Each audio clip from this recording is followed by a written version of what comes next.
प्यारे साथियों, मैं आज एक टीचर की तरह नहीं बल्कि उस व्यक्ति की तरह बात करना चाहता हूँ जो आपकी मेहनत को जिसने शुरुआत से देखा है। कुछ साथियों का एजीटीए परिणाम में चयन नहीं हुआ।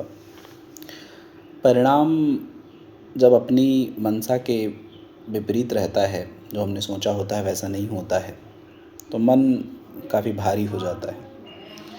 स्वाभाविक है, लेकिन हमको ये पता है कि हमने ईमानदारी से मेहनत की है और हमारा नाम सूची में नहीं है। 1 नंबर, आधा नंबर, 2 नंबर से रह जाने वाले विद्यार्थी, जिनके लिए चूँकि कट ऑफ थोड़ा-सा हमारे सोच से ऊपर रहा, जिनको पहले से अनुमान था कि हमारा हो जाएगा। कुछ छात्र वो हैं जिनका पेपर गड़बड़ हो गया था टफ़ होने के कारण, उनको तो क्लियर था कि हमारा नहीं होगा। उनका तकलीफ़ जो है, उन्होंने तकलीफ़ जो झेलनी थी वो एग्ज़ाम देने के बाद मिला कर ही झेल ली थी। वो छात्र जो कल का रिज़ल्ट देखकर जो है व्यथित हैं, उनसे मैं बात कर रहा हूँ। आप ऐसा नहीं कि आपकी मेहनत में कमी रह गई थी या जिनका सिलेक्शन हो गया था उनसे बौद्धिक क्षमता में आप पीछे हो। थोड़ा-सा सरकारी नौकरी में जितना इंतज़ार चाहिए होता है, मेरा हालाँकि मैंने जब पहली बार एजीटीए का एग्ज़ाम दिया था तभी मेरा सिलेक्शन हो गया था। शायद मेरा सरकारी नौकरी के लिए वो दूसरा एग्ज़ाम था। उससे पहले मैंने एक वीडियो का एग्ज़ाम दिया था जो कि कैंसिल हो गया था। उसका री एग्ज़ाम अभी हुआ है 1 डेढ़ साल पहले। तो वो मेरा दूसरा ही एग्ज़ाम था, पहला ही कह लो, क्योंकि पहला तो कैंसिल ही हो गया जो मैंने दिया था और उसी में मेरा सिलेक्शन हो गया। उसके बाद भी मैं तैयारी नहीं छोड़ा था। मैं लगातार पीसीएस की तैयारी कर रहा हूँ। कई बार प्रीलिम्स हो जाता है, मेंस रह जाता है, कई बार मेंस हो जाता है, इंटरव्यू रह जाता है। ये समस्याएं जो है हर किसी के साथ आती हैं। जब आप तैयारी के फेज़ में हो आपको समस्याएं होंगी ही होंगी, बट गिव अप करना तो कोई ऑप्शन है ही नहीं। उठकर तो फिर से खड़े होना पड़ेगा। और अभी तो सबसे अच्छी बात ये है कि आपके पास फिर एक ऑप्शन है। 2000 वैकेंसी फिर आपकी लगी हुई है एजीटीए की। जिन छात्रों का इस बार सिलेक्शन नहीं हुआ है, ज़रूरी है कि आप अपनी कमियों को थोड़ा सा पहचानें। बहुत सारे छात्रों को मैंने देखा कमेंट सेक्शन में ये कहते हुए कि घोटाला हो गया, भर्ती बिक गई। अगर ऐसा आपको लगता है तो कम से कम आपके पास एक प्रूफ होना चाहिए। सिर्फ ये कह देना अपनी कमियों को छुपा लेना ही होगा।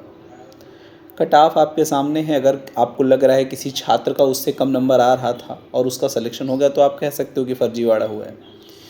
मेरी जानकारी में बहुत सारे बच्चे थे जिनका जो स्कोर उन्होंने पहले बताया था कट ऑफ से, जिनका जिनका ऊपर था उनका सिलेक्शन हुआ है, जिनका जिनका नीचे था उनका सिलेक्शन नहीं हुआ।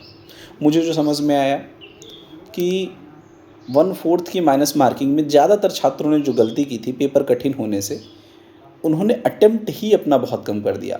60-65 क्वेश्चन अटेम्प्ट करके अगर आप कठिन पेपर में आते हो, 1/4 की माइनस मार्किंग है, 60-65 में से अगर आपके 10 गलत होते हैं तो आप कम से कम 2.5 नंबर आप गंवा देते हो। मतलब 12-15 नंबर आपने ऐसे ही खो दिए।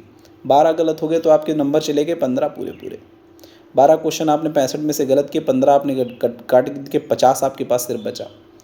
60 ही अटेम्प्ट किए थे तो 15 आप माइनस करोगे उसमें से, फिर तो और कम हो जाएंगे, 45 बचेंगे। तो 1/4 की माइनस मार्किंग में इतना कम अटेम्प्ट करना तो जो है सबसे बड़ी गलती थी बहुत सारे छात्रों की। आप लोगों को अब अपनी कमियों से सीखने की आवश्यकता है। आप अपनी कमियों को सीखिए, उनको सुधारिए।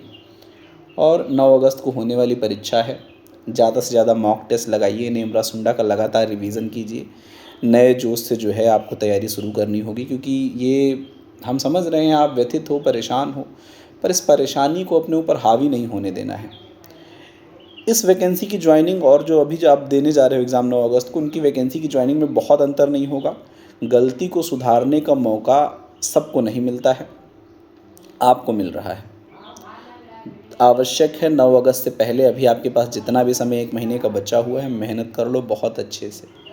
नेमरा सुंडा का मल्टीपल रिवीजन करो। उसके अलावा जो आपकी नेमरा सुंडा में कमियां हैं, जैसे आपको पशुपालन के विषय में कम जानकारी दी है, स्कीम्स आपकी कम दी हैं नेमरा सुंडा में, जो सिलेबस में खूब आती हैं, उनको आपको और बेहतर तरीके से तैयार कर लेना है। इसके अलावा यूपी स्पेशल और कंप्यूटर पर अधिक ध्यान देने की आवश्यकता है। वहाँ से आप क्वेश्चन ज़्यादा से ज़्यादा कर सकते हो। अगर वहाँ आपने जो है 25 प्लस क्वेश्चन अटेम्प्ट कर लिए 35 में से, तो आप इधर 65 में से आपका आराम से 30-35 क्वेश्चन हो जाता है। फिर आप एक अच्छे स्कोर पे होगे। इस बार हम लोग को जो हमारे छात्र, जो हमारे साथी 1-1.5 नंबर 2 नंबर से रह गए हैं, उनसे मेरा बहुत विनम्र निवेदन है, इस बार लग जाओ आप। और कट ऑफ से इतना ऊपर रहना है कि रिस्क रहे ही ना आपका जॉब में। ठीक है, जब आप 65-70 नंबर लेके बैठे होगे तो समस्या नहीं होगी। और इस एग्ज़ाम में भी मेरे जानकारी में मेरे साथ पढ़ने वाले मेरे विद्यार्थी 74-75 नंबर इस एग्ज़ाम में लेके आए थे, इतना कठिन पेपर था। तो अगर आप अटेम्प्ट करते हो और इस बार प्रयास करना, अगर आपको कुछ भी नहीं आता है ऑप्शन में, तभी आप उस क्वेश्चन को छोड़ेंगे। अगर आप एक भी ऑप्शन एलिमिनेट कर पाते हो, आपको क्वेश्चन अटेम्प्ट करना ही करना है। ठीक है, प्रयास करो, 90 प्लस तो अटेम्प्ट करके ही आना, उससे कम तो नहीं अटेम्प्ट करना है। फिर परेशान होने की आवश्यकता नहीं है, सुधार करो इस बार। 2026 है, अगले साल जो है इलेक्शन है, उससे पहले आपको 2000 वैकेंसी, ये 600 वैकेंसी गन्ना पर्यवेक्षक इनको फाइनल करवानी है। 2600 वैकेंसी आपके सामने है। और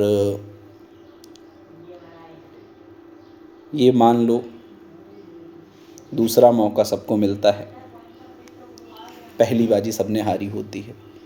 अब आप जो है दूसरे पर अपनी कमियों का ठीकरा फोड़े, श्रेय आपका लेने के लिए बहुत सारे लोग, हर कोचिंग संस्थान लेने को खड़ा है कि हमने सिलेक्शन करवा दिया बच्चे का। सही बात यह है कि कोई किसी का सिलेक्शन करवाता नहीं है।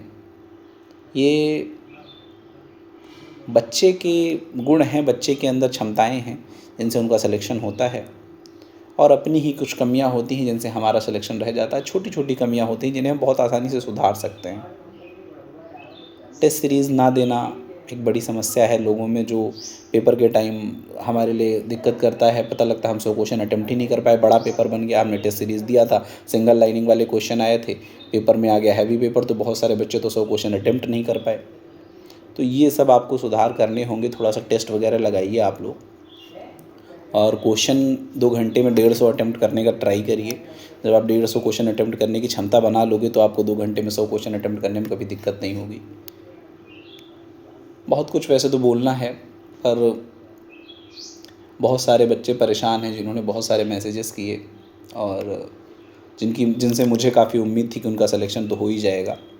चूँकि 50, 52, 54 नंबर लेके बैठे थे बच्चे, और मैं उनसे यही बोलता आ रहा था शुरुआत से कि हाँ आराम से हो जाएगा, क्योंकि मेरा अनुमान जो था वो यही था कि 50-52 तक जनरल का कट ऑफ जाएगा, और 48 से 50 के आसपास जो है वो EWS का कट ऑफ रहेगा।